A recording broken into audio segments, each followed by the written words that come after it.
मनोज जरांगे पाटील मुंबईकडे निघालेले आहेत.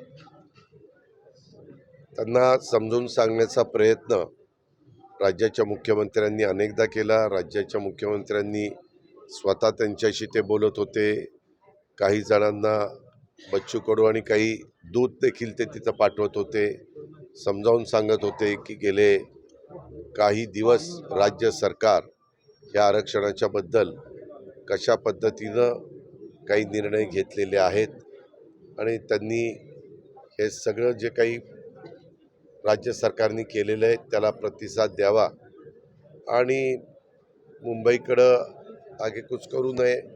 अजून काही दिवस मागास आयोगाच्या संदर्भातली माहिती वगैरे काढण्याच्या करता लागतात, तेवढा तर काळ द्यावाच लागतो. परंतु त्यांनी मीडियामध्येच सांगितलेलं मी ऐकलं की बाबा मी जेवढा वेळ पाहिजे होता तेवढा दिलेला आहे आणि मी आता ऐकणार नाही, मी आता निघणार. त्या पद्धतीनं त्यांनी निघालेले. लोकशाहीमध्ये प्रत्येकाला आपलं म्हणणं मांडण्याचा अधिकार आहे.